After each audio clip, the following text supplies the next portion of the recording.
Assalamualaikum warahmatullahi wabarakatuh. Selamat pagi dan salam sejahtera untuk kita semua. Pada kesempatan kali ini, kelompok 2 akan mempresentasikan bab 8 mengenai perilaku dan motivasi karyawan. Sebelum itu, saya akan memperkenalkan nama-nama anggota dari kelompok 2. Yang pertama, ada Laili Diva dengan NPM 229. Lalu yang kedua, ada Iwan Wardana dengan NPM 242. Yang ketiga, ada Intan Maharani dengan NPM 250. Lalu, ada Vika Arinda dengan NPM 251. Yang kelima, ada Fandi Soleh dengan NPM 252. Dan yang terakhir ada Marcella Karia dengan NPM 255. Selanjutnya, materi pertama akan disampaikan oleh Laili. Namun, jangan lupa untuk like dan subscribe channel YouTube ini. Bentuk-bentuk perilaku karyawan. Perilaku karyawan atau employee behavior adalah pola tindakan yang dilakukan oleh anggota suatu organisasi yang secara langsung ataupun tidak langsung mempengaruhi efektivitas organisasi tersebut. Sebagian perilaku karyawan disebut dengan perilaku kinerja, langsung berkontribusi pada produktivitas dan kinerja. Berikut ini adalah jenis-jenis perilaku karyawan. 1. Perilaku kinerja atau performance behavior. Performance behavior adalah serangkaian perilaku terkait pekerjaan yang diharapkan dapat ditunjukkan oleh karyawan dalam organisasi. Pada dasarnya, ini adalah perilaku yang langsung didasar untuk menjalankan pekerjaan. Sebagai contoh, pekerja lini perakitan yang duduk di samping ban berjalan dan memasang komponen produk memiliki perilaku kinerja yang sedikit. Kedua, kewargaan organisasi atau organizational citizenship adalah perilaku positif yang tidak secara langsung berkontribusi pada laba perusahaan. Karyawan juga dapat melibatkan diri dalam perilaku positif yang tidak secara langsung berkontribusi pada laba perusahaan. Kewargaan organisasi ini mengacu pada perilaku individu yang memberikan kontribusi positif secara keseluruhan bagi organisasi. Misalnya, karyawan yang bekerja dan menghasilkan kuantitas dan kualitas yang baik. Ketiga adalah perilaku kontraproduktif. Perilaku kontraproduktif adalah perilaku yang menjauhkan individu alih-alih berkontribusi pada kinerja organisasi. Contoh dari perilaku kontraproduktif ini adalah ketidakhadiran atau absenteisme. Absenteisme terjadi ketika seorang karyawan tidak hadir untuk bekerja. Sebagian ketidakhadiran ini memang disebabkan oleh hal-hal yang sah, misalnya akibat sakit, tugas sebagai juri dalam pengadilan, atau karena kematian atau sakitnya kerabat. Karyawan bisa saja memberikan laporan palsu hanya untuk berdalih agar bisa membolos kerja. Ketika seorang karyawan tidak hadir, baik sah maupun tidak, maka pekerjaannya tidak bisa diselesaikan, sehingga penggantinya harus menyelesaikannya atau orang lain di dalam organisasi harus mengejar ketertinggalan tersebut. Apapun bentuk ketidakhadiran ini, tindakan demikian merugikan perusahaan secara langsung. Contoh yang lainnya adalah perputaran karyawan atau turnover. Turnover terjadi ketika orang-orang keluar dari pekerjaan. Suatu organisasi biasanya menanggung kerugian atas pergantian karyawan yang keluar, kehilangan produktivitas sembari mencari pengganti, melatih karyawan baru, dan sebagainya. Perputaran karyawan terjadi karena sejumlah faktor, antara lain aspek-aspek pekerjaan, organisasi, individu itu sendiri, pasar tenaga kerja, dan pengaruh keluarga. Secara umum, kesesuaian individu pekerjaan yang kurang baik juga bisa menyebabkan perputaran karyawan. Ada perputaran karyawan yang tidak memberikan kerugian bisnis, tetapi ketika karyawan produktif meninggalkan organisasi, hal ini mencerminkan perilaku kontraproduktif. Selanjutnya, ada menggambarkan sifat dasar dan nilai penting dari perbedaan setiap individu di antara karyawan. Yang pertama, ada perbedaan individu antar karyawan. Perbedaan individu atau individu differences yaitu atribut pribadi yang berbeda-beda antara satu orang dengan orang lain.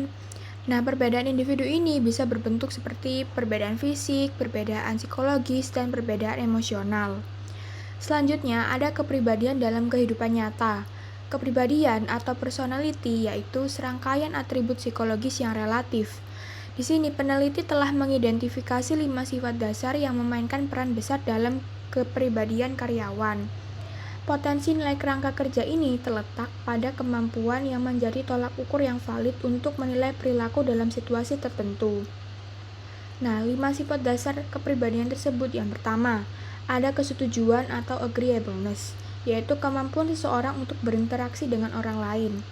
Sifat kesetujuan yang tinggi cenderung ramah dan kooperatif, sedangkan yang rendah cenderung pemberang dan lekas marah.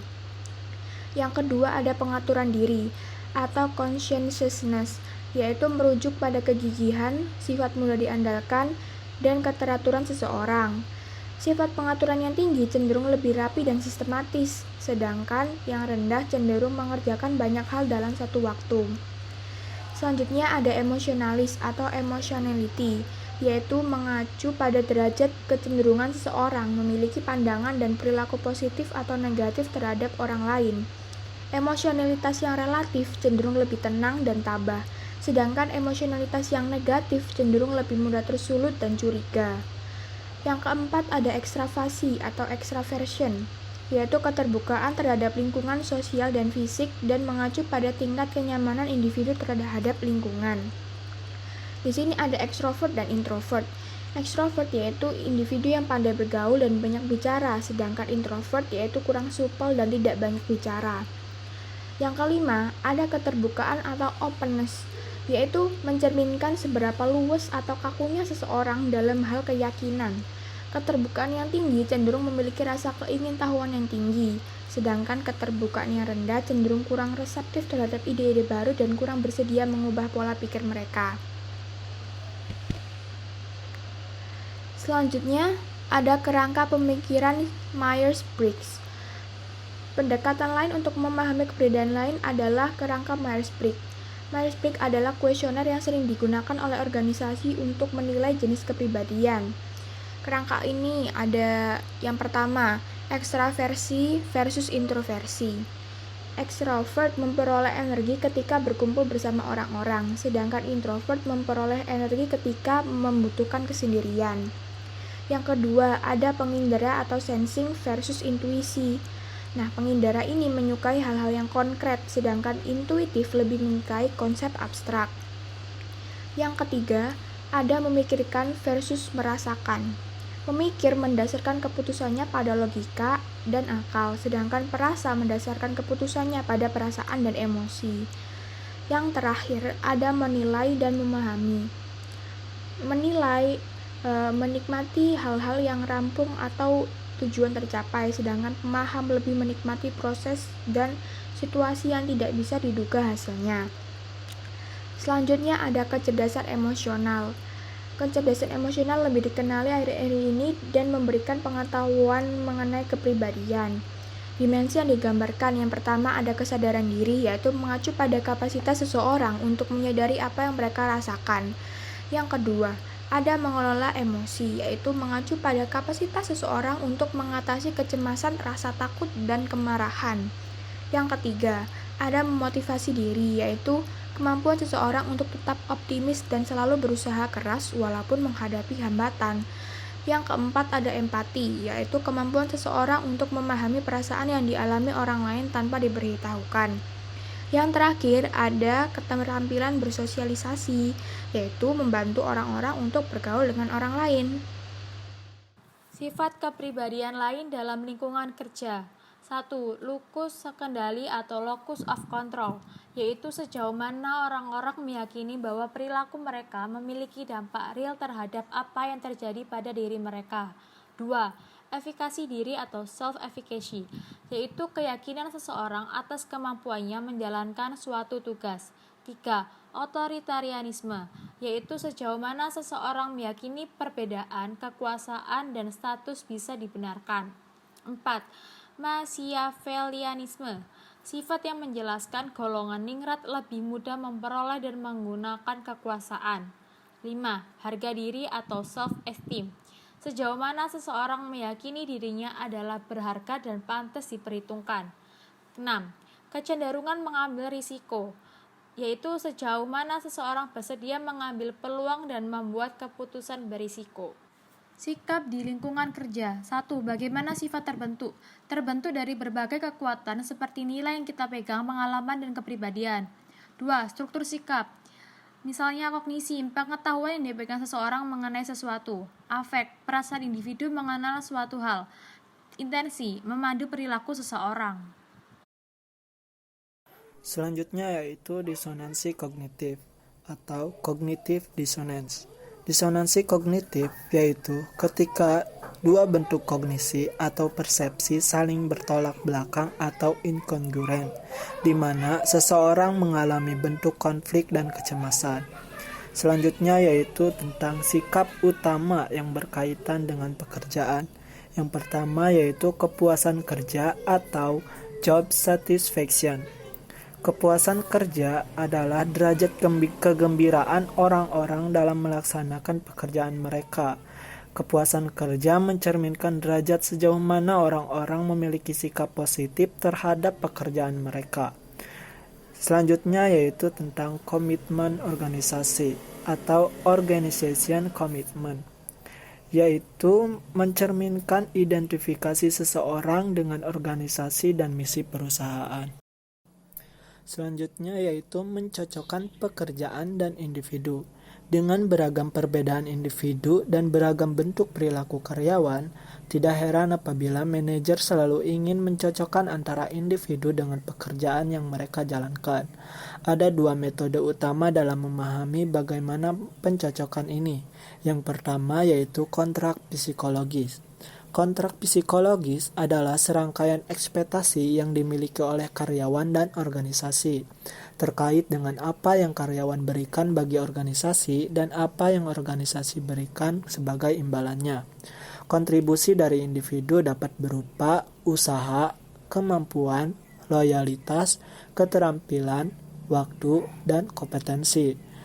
Dan imbalan yang dapat diberikan oleh organisasi dapat berupa gaji, tunjangan, jaminan kerja, status, peluang promosi, dan peluang karir. Selanjutnya ada kesesuaian individu pekerjaan.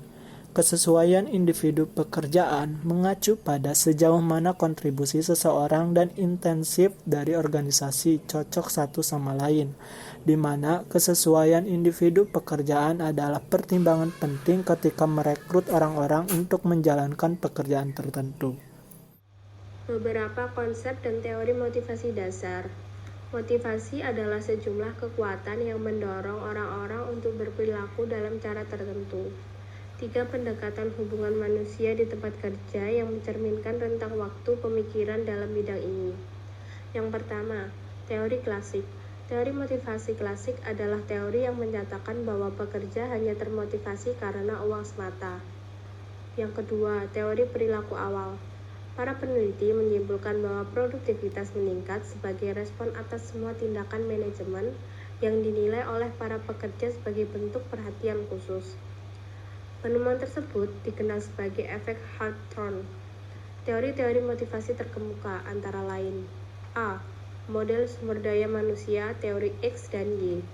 Manajer yang menganut teori X cenderung meyakini bahwa individu pada dasarnya bersifat malas dan enggan bekerja sama, sehingga harus dihukum atau diberi imbalan agar menjadi produktif.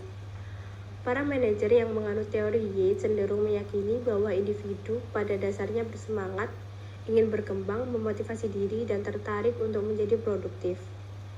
Yang B. Model hierarki kebutuhan Maslow. Model hierarki kebutuhan manusia, yaitu teori motivasi yang menggambarkan 5 tingkatan kebutuhan manusia dan menyatakan bahwa kebutuhan dasar harus dipenuhi terlebih dahulu sebelum memuaskan kebutuhan dengan tingkatan yang lebih tinggi.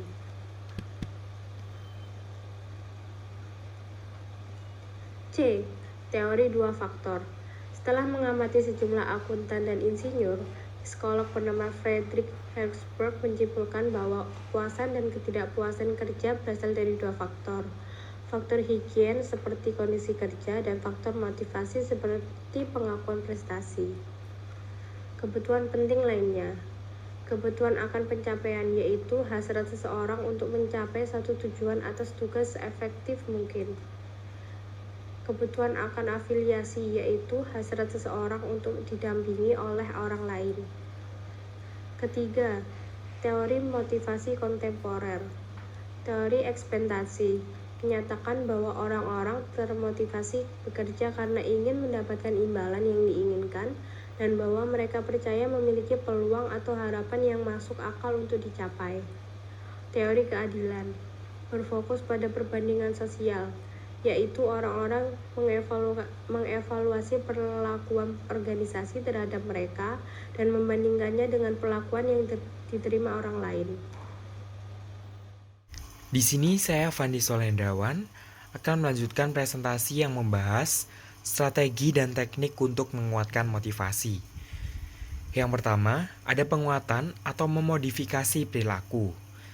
Sebagian perusahaan berupaya mengendalikan dan bahkan mengubah atau memodifikasi perilaku pekerja melalui imbalan dan hukuman yang sistematis atas perilaku tertentu. Perusahaan-perusahaan ini pertama-tama berusaha mendefinisikan perilaku tertentu yang ingin ditunjukkan karyawan, seperti perilaku bekerja keras, ramah kepada pelanggan, serta menekan kualitas. Dan perilaku tertentu yang dihilangkan, seperti perilaku membuang-buang waktu, kasar kepada pelanggan, dan mengabaikan kualitas. Lalu, ada strategi dan teknik untuk menguatkan motivasi menggunakan sasaran untuk memotivasi perilaku. Yang dimaksud adalah, sasaran kinerja juga sering digunakan untuk mengarahkan dan mendorong perilaku.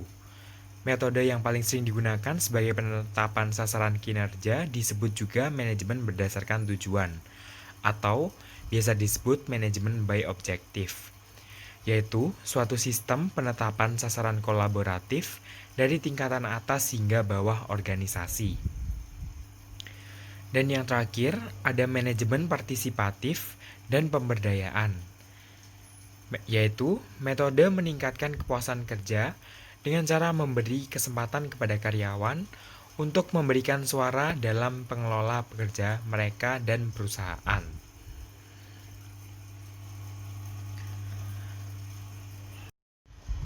Berikutnya, saya akan bahas mengenai struktur tim.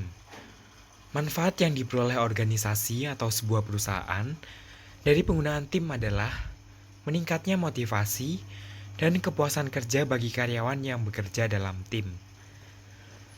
Lalu ada pengayaan pekerjaan dan perancangan ulang pekerjaan. Apa sih program pengayaan pekerjaan itu? Jadi, program pengayaan pekerjaan yaitu sebuah metode peningkatan kepuasan kerja dengan cara menambah satu faktor motivasi atau lebih ke dalam kegiatan kerja. Berikutnya, perencanaan ulang pekerjaan. Perencanaan ulang pekerjaan adalah metode peningkatan kepuasan kerja dengan cara membuat kesesuaian yang lebih tepat antara karyawan dan pekerjaannya. Lalu yang terakhir, saya akan membahas mengenai jadwal kerja yang dimodifikasi dan tempat kerja alternatif.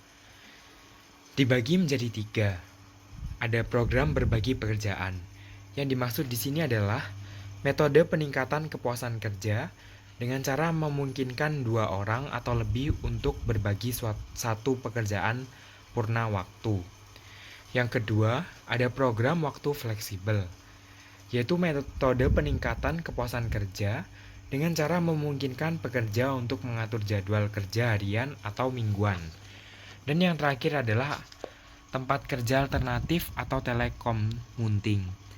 Yang dimaksud di sini adalah bentuk waktu fleksibel yang memungkinkan orang-orang untuk melaksanakan sebagian atau seluruh pekerjaan di luar dari kantor.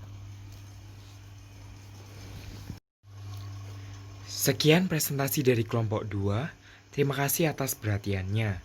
Jika dalam presentasi kelompok saya ada kurangnya, silakan teman-teman dapat menambahkan melalui referensi lain. Tapi, kalau kalian merasakan manfaat dan lebihnya, silakan di-share ke teman-teman yang membutuhkan. Sekian dari kelompok saya. Terima kasih. Wassalamualaikum warahmatullahi wabarakatuh.